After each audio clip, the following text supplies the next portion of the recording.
Oh, I think the thing that I really loved about Max's script was that it, it sort of takes all the various, because it is a story that everyone kind of knows or thinks they know or knows parts of. But like Igor's not in the book, but it's something that people associate him with because of the films. And there's lots of things like that I think Max has tried to kind of take all of those myths and find a story where they all can kind of come together and work in one story. So he's tried to sort of make sense of all the various things that people think they know about the Frankenstein story and blend them together. And it's a lot of fun, and it's sort of told a little bit from sort of Igor's perspective of the Doctor, which is, I suppose, kind of the new angle on it. But I don't think it's not as much horror as like the classic Frankenstein movies, but there's lots of horror elements, and it's good adventure film.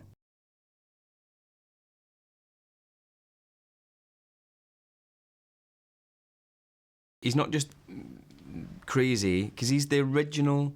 I think Mary Shelley made the mould from which all other mad scientists were sort of poured, and that's sort of all right. That works, doesn't it? Thanks. And I think that it's really exciting to go back to the original sort of guy and explore him and give him some depth and all that. But that energy was something that it was in the script, definitely, and I wanted to go for that as much as possible, so that it wasn't just he's a mad doctor, he's actually at times manic. And it's not just because he's mad because he's mad, he's got so much to do in his life, he's got so much happening, he's got so much going on inside his brain that he's almost only able to operate at this higher level than most people intellectually, because his body is working so fast and his mind is working so fast that it's almost like he's going to burn up, you know. And that was something that I had fun doing.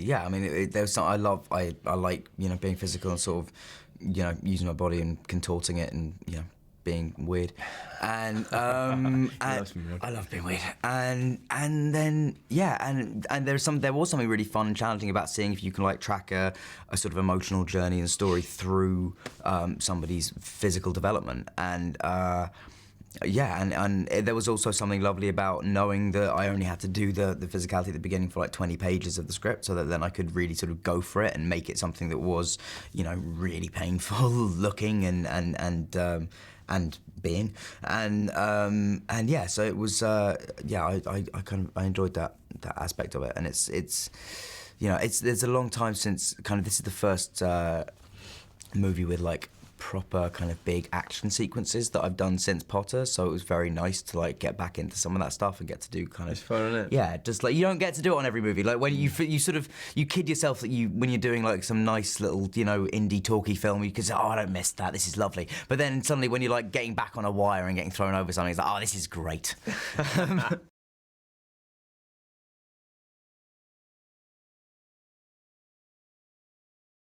I mean, your apartment was amazing because it was just like a huge room with then several rooms off it, and it was almost like it was kind of all there. Yeah, and then my laboratory, which was like downstairs from my already amazing apartment that was created in a studio, but the laboratory was actually, once you go down the stairs, was a real sewage works out in...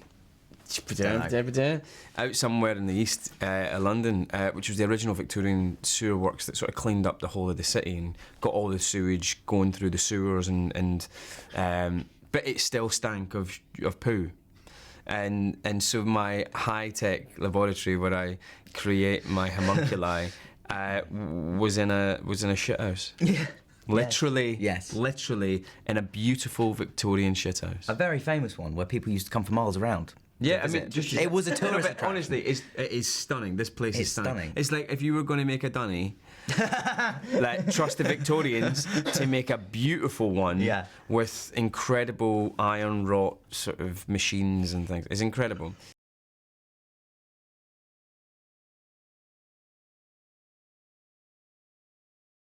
Yeah, I think also it was Max said that when he was writing the script, his biggest inspiration for writing it was Social Network. and that he was sort of imagining these two guys who stood at the forefront of technology and scientific endeavour, and they held, you know, the fire of the gods. And I'm not saying that Zuckerberg and all that were like held the fire of the gods and all that kind of stuff, but they were right on the cusp of something that was going to change the way people lived. And he wanted that with these guys as well. And I'm not saying Zuckerberg's totally rock and roll and all that kind of stuff, but the idea of youth and energy and vitality pushing through boundaries, which is quite a rock and roll idea. That's what rock and roll is, isn't it? Sort of energy over logic. You know what I mean? Which is at times what this film's all about, is energy over logic, it seems.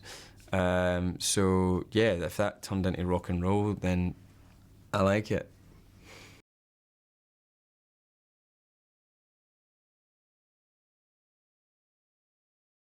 Did it fun, yeah. Yeah, we did do it. We had a lot of fun. I mean, I think we're quite similar in that we come to set with a similar attitude of like, let's have fun, but also like get the work done. And but yeah, I do think everyone has maybe most actors are really combative, but like I don't know, I've never like everyone seems to be asking like, God, was it okay filming? Like, yeah, no, it was all right. We had a nice time. It was. I think often like, you know, the more intense a film is, the lighter you sort of keep it between, because it sort of helps, because you can't, you know.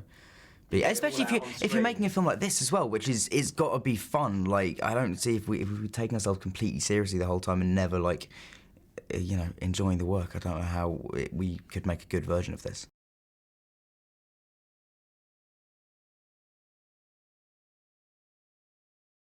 Yeah, we're both experienced enough that we're not panicking all the time. Yes. Now, you work with people that are really new to it, or maybe just never managed to get to that point where you know you can do the work. And even if you are uncertain about certain things, you feel more secure in yourself. You still have days where you're insecure and all that kind of stuff, but you feel more secure in yourself and in the knowledge that you know you're going to turn up with the goods at some point, that you can enjoy what it is you're doing rather than being neurotic about what it is that you're doing. You see actors that are just like, you go like, why do you do this? It doesn't seem like you enjoy doing this, do you know what I mean? But anyway, we had a right laugh. Yeah. Never mind them.